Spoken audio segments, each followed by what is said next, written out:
के चांसेस भी बहुत ज़्यादा होते हैं। इस क्वेश्चन को ज़रा अंडरस्टैंड करना इतना मुश्किल भी नहीं है, लेकिन इतना ईज़ी भी नहीं है। कुछ चीज़ें ऐसी होती हैं जो कि बस रटा लगाना पड़ता है। तो मैंने सोचा कि एनिमेशंस के थ्रू जो है वो आपको थोड़ा-सा इसका और कांसेप्ट्स क्लियर करवा लिया जाए। तो यहाँ पे एक्चुअली ये देखें कि आपके सामने एक मैंने आपको प्रोजेक्टाइल मोशन की जो एग्जांपल्स दी थी, वो मैंने एक कैनन की एग्जांपल दी थी, फुटबॉल की एग्जांपल दी थी और एक एग्जांपल दी थी बुलेट की। हम लोग यहाँ पे जो डिस्कस करेंगे वो कैनन की एग्जांपल को डिस्कस करेंगे। ये कैनन है और ये कैनन सम हाइट पे पड़ा है। इस मोशन को, ये जो आपको मोशन नजर आ रही है, इसको हम बोलते हैं वर्टिकल मोशन है। और ये एक स्केल पड़ा हुआ है, इस मोशन को हम बोलते हैं कि ये इसकी हॉरिजेंटल मोशन है। ये इस कैनन का एंगल है जो जो कि बहुत इंपॉर्टेंट रोल प्ले करता है इन प्रोजेक्टाइल मोशन।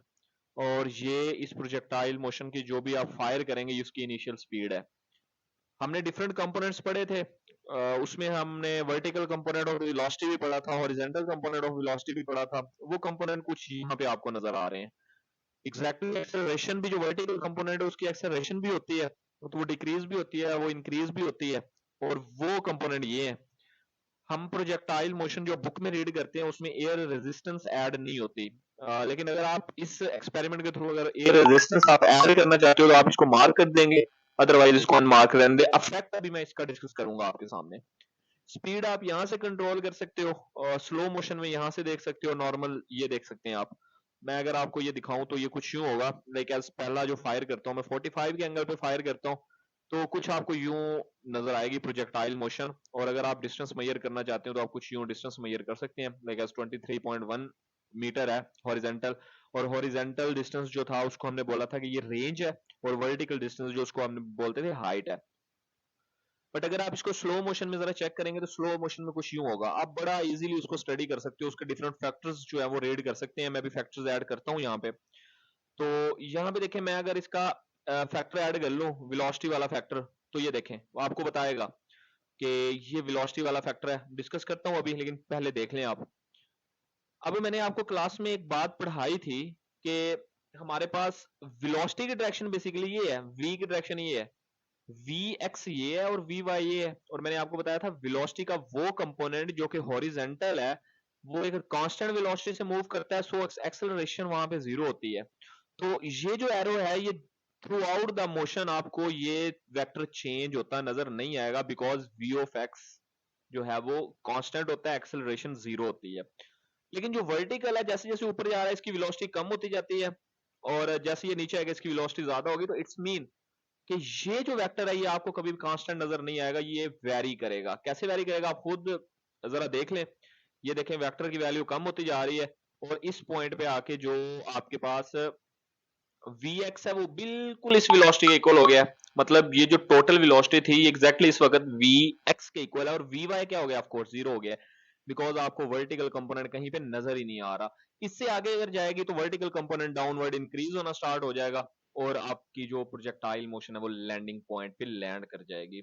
ओके, सेम इसी तरह आप यहां से वेलोसिटी कंपोनेंट भी डिस्कस कर सकते हैं, उसको भी जरा आप देख लें। ये आपको येलो कलर जो है ये वेलोसिटी की डायरेक्शन डाउनवर्ड होगी, तो ये आप इसको यूं रीड आउट कर सकते हो।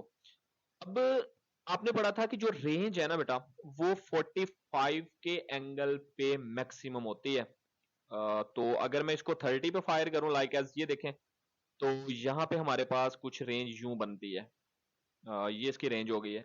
लेकिन अगर मैं इसी को 60 पे फायर करूं तो कुछ यूं बनेगी, ये देख लें।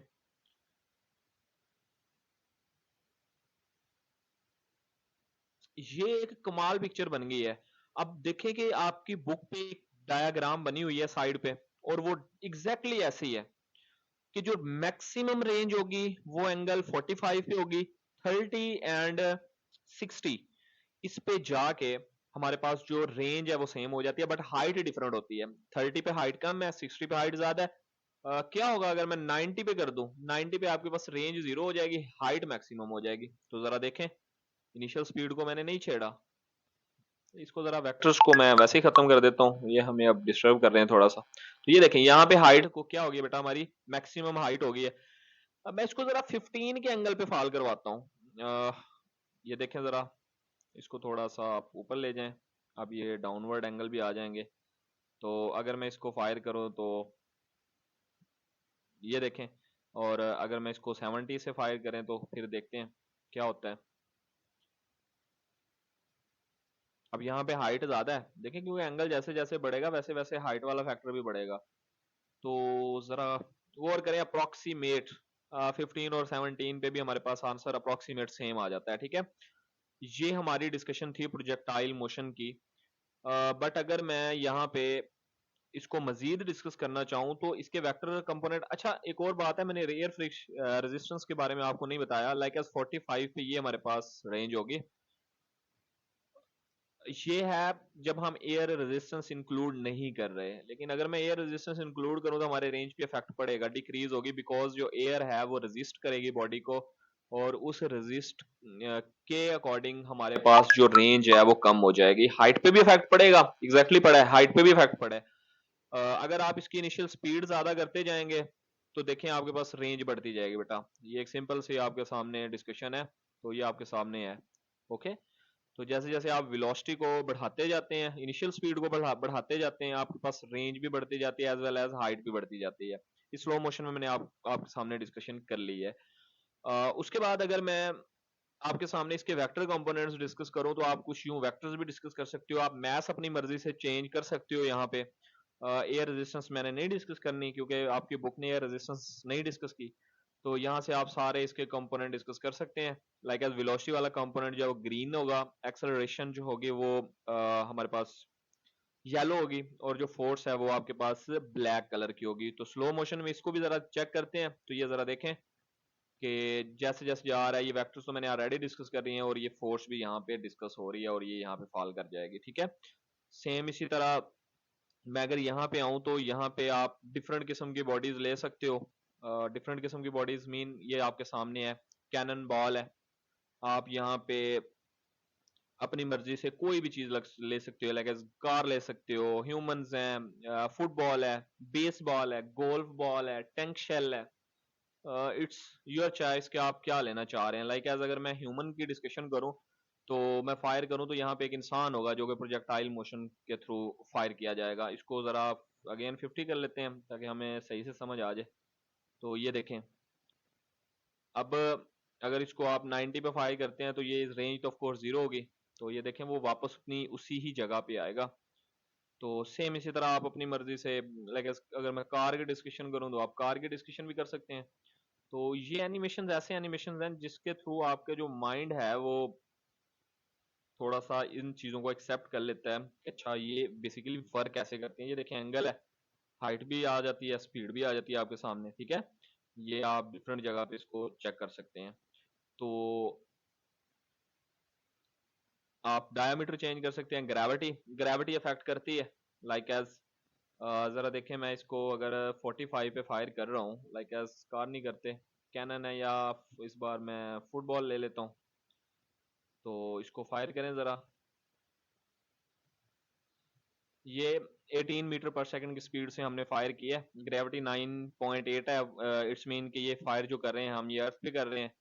आप इसको मैं ग्रेविटी, ये देखें ग्रेविटी ज्यादा कर रहा हूँ, जब जब ग्रेविटी ज्यादा करूंगा तो ऑफ कोर्स रेंज पे इफेक्ट पड़ेगा। ये देखें जो आपके पास रेंज है वो कम हो जाएगी, क्योंकि ग्रेविटी जो है वो बड़ा एक नेगेटिव इंप्रेशन होता है, रेजिस्ट करती है मोशन को, टू डिमेंशनल मोशन को, और साथ में हाइट पे भी फर्क पड़ता है। तो इसलिए ग्रेविटी जो है अगर वो कम होगी तो हमारे चांसेस हैं कि जो हम है वो दूर तक जा सके, रेंज ज्यादा हो जाती है। तो ग्रेविटी वाला फैक्टर भी है, लेकिन क्योंकि हमने ये डिस्कशन सारी की सारी अर्थ पे रह के करनी होती है, तो हम फिर ग्रेविटी वेरी नहीं करते। हम कहते हैं जो ग्रेविटी है वो एक कांस्टेंट फैक्टर है, और उसको 9.8 रखते होते हैं, ठीक है। और उसके बाद मैथ जो है वो भी अप्रोक्सीमेट, अगर जो बॉडी आप डिस्कस कर रहे हो उसकी वही रहती है। तो यहाँ से आप रेंज अपने अकॉर्डिंग वो चेंज कर सकते हैं। तो ये बेसिकली एक टॉपिक है जो कि आपको एनिमेशंस के थ्रू एक आपका अंडरस्टैंडिंग लेवल जो है वो बिल्ड कर देता है, जिसके थ्रू आप इसको आसानी से अंडरस्टैंड कर सकते हो। चलें आज के लिए ये प्रोजेक्टाइल मोशन ही अंडरस्टैंड करें आप, और नेक्स्ट मैं चैप्टर 4 के कुछ एनिमेशंस आपके साथ वो भी डिस्कस करूंगा। तो बस आज के लिए यही ठीक है बेटा, अल्लाह हाफिज़।